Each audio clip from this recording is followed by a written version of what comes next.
Assalamualaikum warahmatullahi wabarakatuh.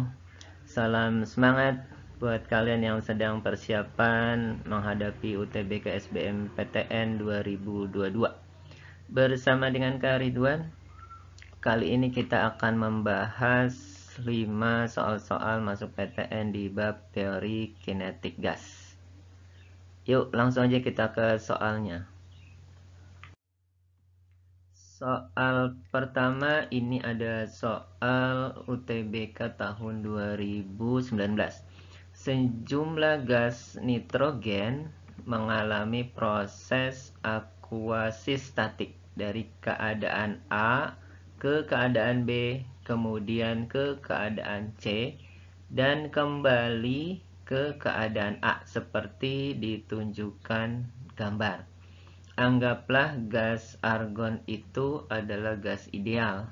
Sketsa grafik temperatur gas sebagai fungsi volume pada proses AB yang mungkin adalah jadi di pilihan jawabannya ini ada A, B, C, D ini diminta grafik dari temperatur sebagai fungsi dari volume itu dari proses AB itu yang mana.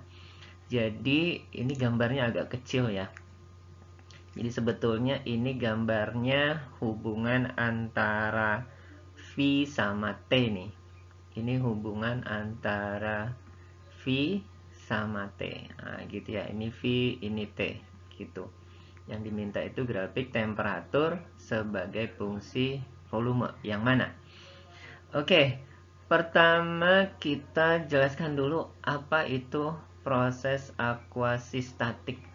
Proses akuasi statik itu adalah maksudnya di mana mol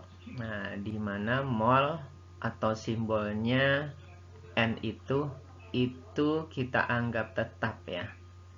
Jadi proses kuasi statik itu menganggap molnya itu tetap. Oke, kemudian gas argon ini ideal nih. Oke, ideal. Oke, kalau gas argon itu gas ideal, maka rumus yang digunakan pada gas ideal itu ada rumus adalah PV sama dengan nRT. P-nya itu adalah tekanan, V-nya volume, kemudian N-nya itu mol, R-nya tetapan, T-nya itu suhu. Nah, karena yang diminta itu hubungan volume sama temperatur, coba kita cari hubungan rumusnya dulu nih. Kalau kita mencari V nih, berarti ini rumusnya adalah NR dibagi P terhadap T, gitu ya. Jadi di sini kita lihat hubungan antara volume sama suhu itu kalau lihat dari sisi rumusnya ini dia berbanding apa nih? Volume sama T itu berbanding lurus ya. Berbanding lurus. Banding lurus volumenya itu dengan suhunya. Oke. Nah, dikatakan di situ lihat di gambar soal itu bahwa VA itu katanya VA itu nilainya 1. Anggaplah ya, anggaplah 1 walaupun memang nggak dikasih tahu nih. Kita anggap misalnya 1 meter kubik. Kemudian volume 2-nya, volume B maksudnya itu 2 meter kubik.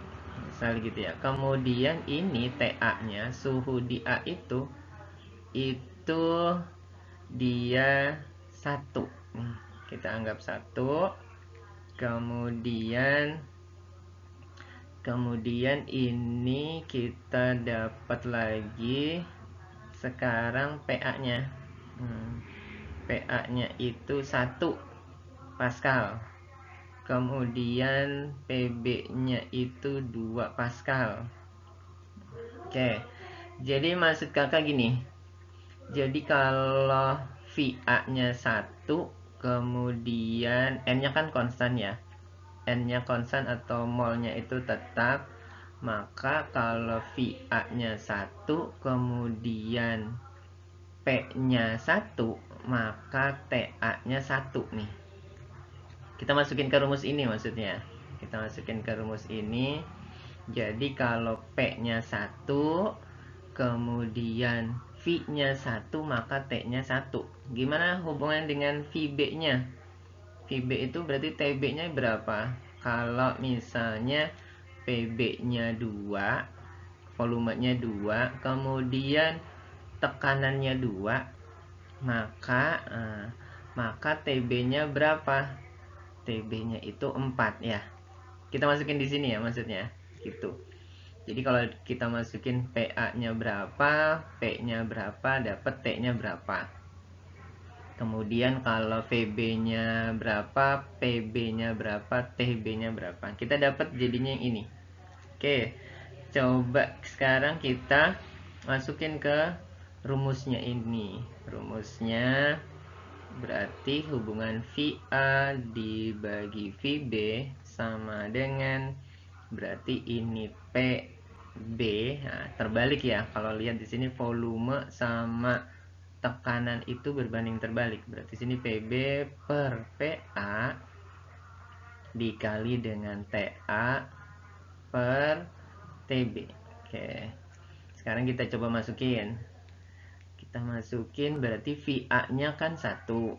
Kemudian VB-nya 2 sama dengan PB-nya 2. Kemudian VA-nya 1. Berapa sih TA per TB-nya? Nah, gitu ya. Oke. Berarti kita dapat di sini TA per TB-nya sama dengan, jadinya berapa tuh? Jadinya 1. Nah, dikali silang aja. 1 kali 1 1, kemudian 2 kali 2 4. Nah, berarti perbandingan TA suhu keadaan A dibanding dengan suhu keadaan B itu 1:4. Kalau dilihat berarti grafiknya apa nih? Grafiknya berarti dia harus grafiknya garis lurus nih. Grafiknya linier ya. Nah, garis lurus itu artinya linier. Nah, linier. Oke, berarti liniernya kemana? Nah, kan sini ada pilihan nih. Yang linier itu bisa A, bisa B. Liniernya yang A itu ke atas, kalau yang B itu ke bawah. Liniernya grafiknya kemana? Ke atas ya. Karena kalau TA-nya 1, TB-nya 4. Ya kan?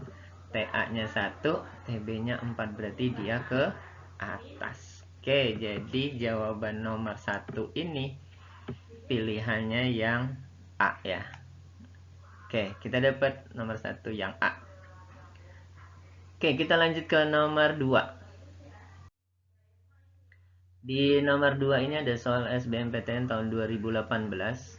Suatu bejana kokoh yang berisi gas ideal dikocok. Nah, ini dikocok ya. Dikocok berulang-ulang.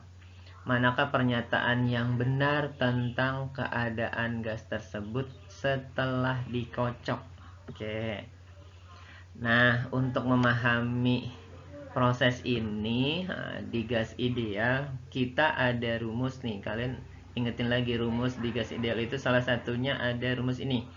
EK, energi kinetik itu sama dengan 3/2 K kali T. Kenapa kita pakai ini? Karena di sini nih, di soal ini kan gasnya dikocok nih, dikocok berulang-ulang. Dikocok berulang-ulang berarti dia punya kecepatan ya. Punya kecepatan V. Kemudian kalau dikocok-kocok itu apa yang terjadi? Nanti berarti suhunya jadi berubah. Nah, berarti kita pengen mencari hubungan kecepatan. Ini kecepatan ya. Kecepatan dengan T-nya suhu. Nah, itu. Nah, kita ambil dari rumus ini. EK sama dengan 3/2 K kali T. EK-nya apa? Energi kinetik itu kita tahu setengah M V kuadrat sama dengan 3/2 K kali T. Nah, dari sini bisa kelihatan nih bahwa kecepatan kuadrat itu berbanding lurus sama suhu. Nah, ini berbanding lurus. Jadi V kuadratnya ya. V kuadratnya itu berbanding lurus dengan suhunya. Sehingga dari sini kita dapat pemahaman bahwa jika temperaturnya dinaikkan,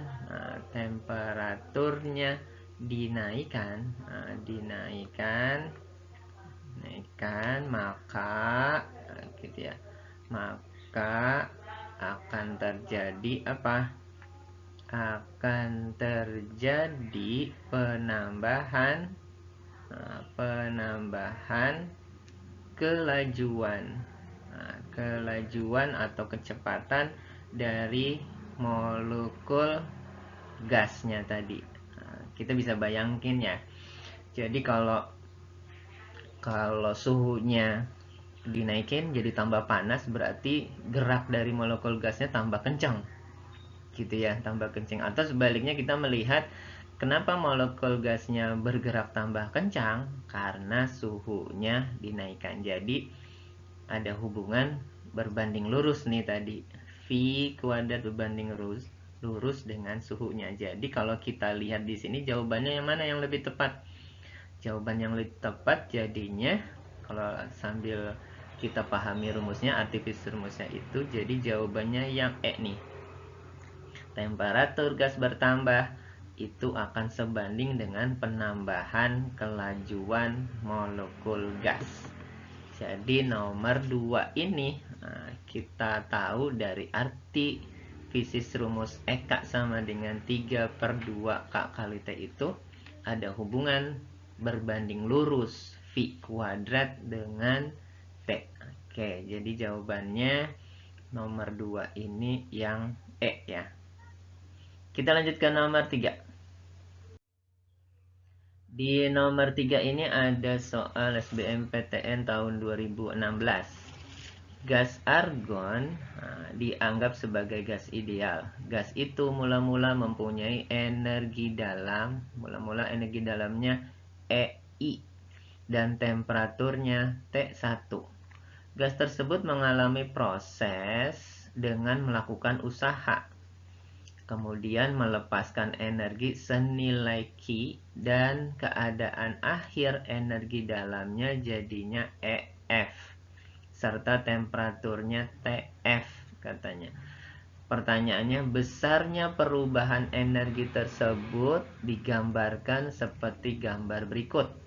Apa simpulan dari proses tersebut? Oke. Jadi kalau kita lihat nih dari gambarnya perubahan energi itu, di situ kelihatan bahwa E-nya I, gitu, EI. Jadi ini energi dalam mula-mula itu nilainya berapa? Nilainya 3 Joule. Oke, kelihatan ya di situ ya. Kemudian si energi akhirnya EF-nya itu juga 3 Joule. Oke. Dari sini kita dapat bahwa perubahan energi dalam itu biasanya simbolnya U ya. Jadi E. Cuma di soal ini dimintanya simbolnya itu E. Jadi E sama U itu berarti ini sama aja, energi dalam. Cuma rumus aslinya, simbol aslinya energi dalam itu U. Jadi kalau lihat dari sini berarti perubahan energi dalamnya itu berarti EF dikurang EI. Nilainya berapa? Ya berarti 3 dikurang 3. Hasilnya berapa? 0 ya.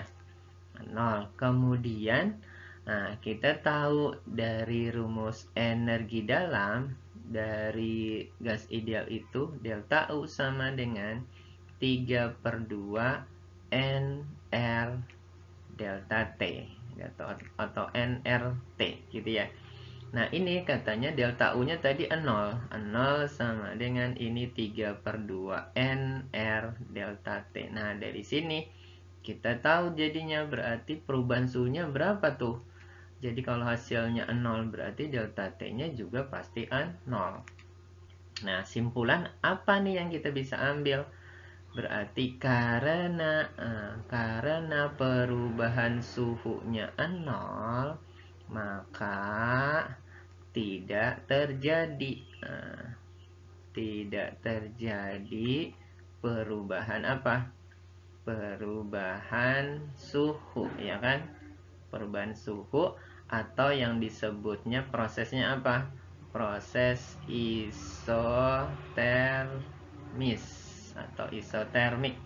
Sehingga kesimpulannya T-nya, T akhir, suhu akhir itu sama dengan suhu awal.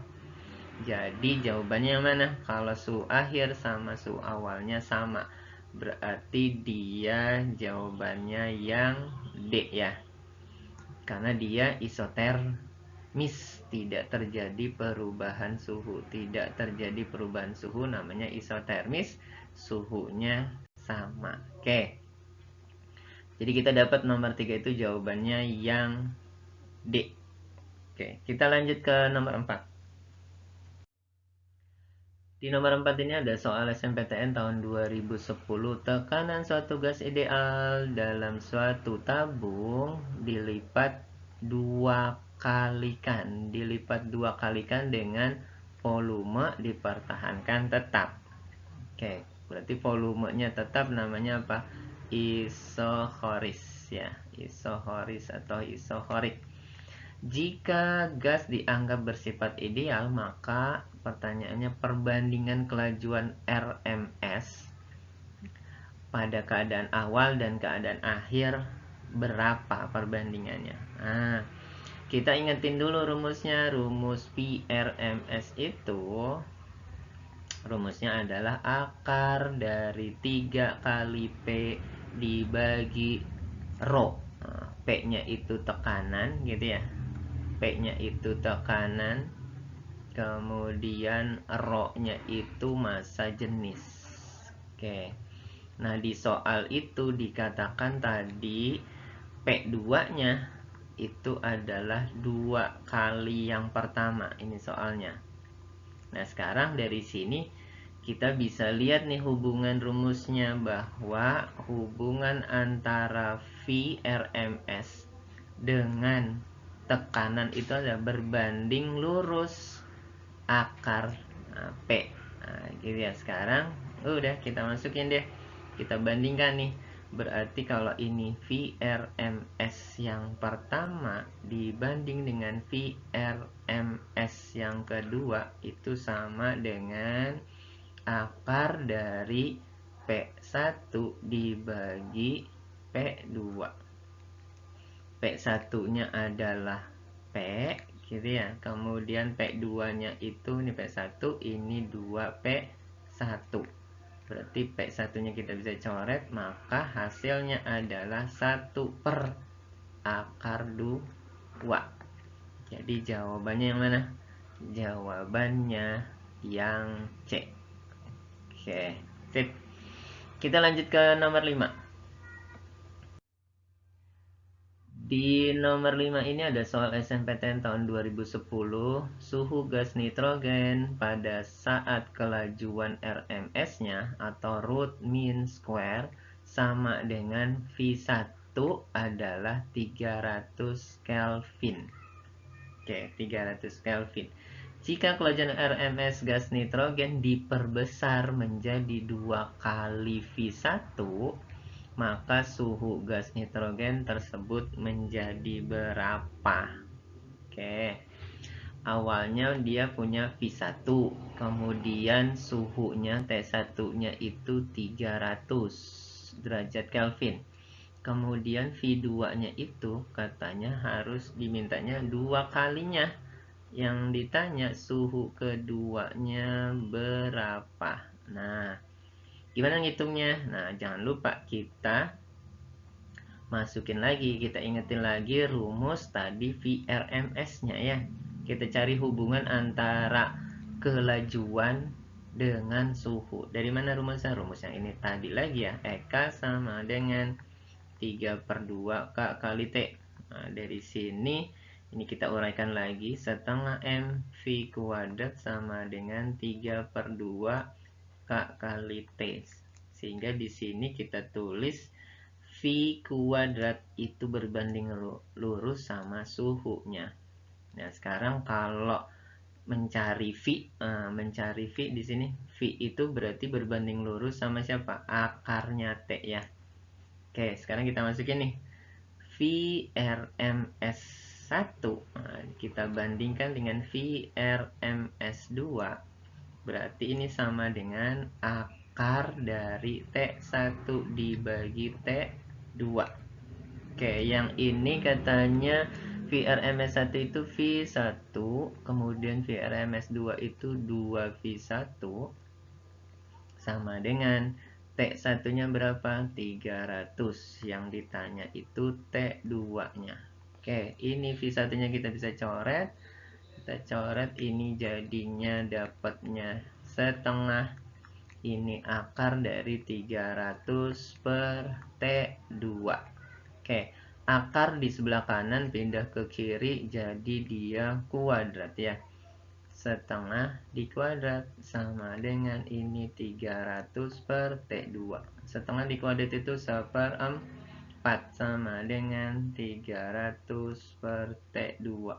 Sehingga T2 itu dikali silang nih, 4 kali 300. Jadinya berapa?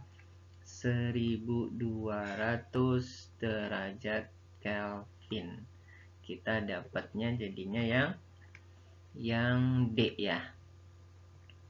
Oke, kita dapat nomor 5, jadinya dia yang D. Baik, alhamdulillah kita sudah menyelesaikan 5 soal-soal masuk PTN di bab teori kinetik gas. Mudah-mudahan bisa kalian pahami. Jika masih ada yang belum paham, kalian bisa tonton ulang lagi video ini. Mohon channel ini bisa kalian like, subscribe, dan share ke teman-teman kalian jika bermanfaat dalam membantu persiapan belajar kalian, khususnya di mata pelajaran fisika. Semoga kakak doakan kalian bisa diterima di PTN favorit yang diinginkan. Salam sukses buat kalian semuanya. Terima kasih. Assalamualaikum warahmatullahi wabarakatuh.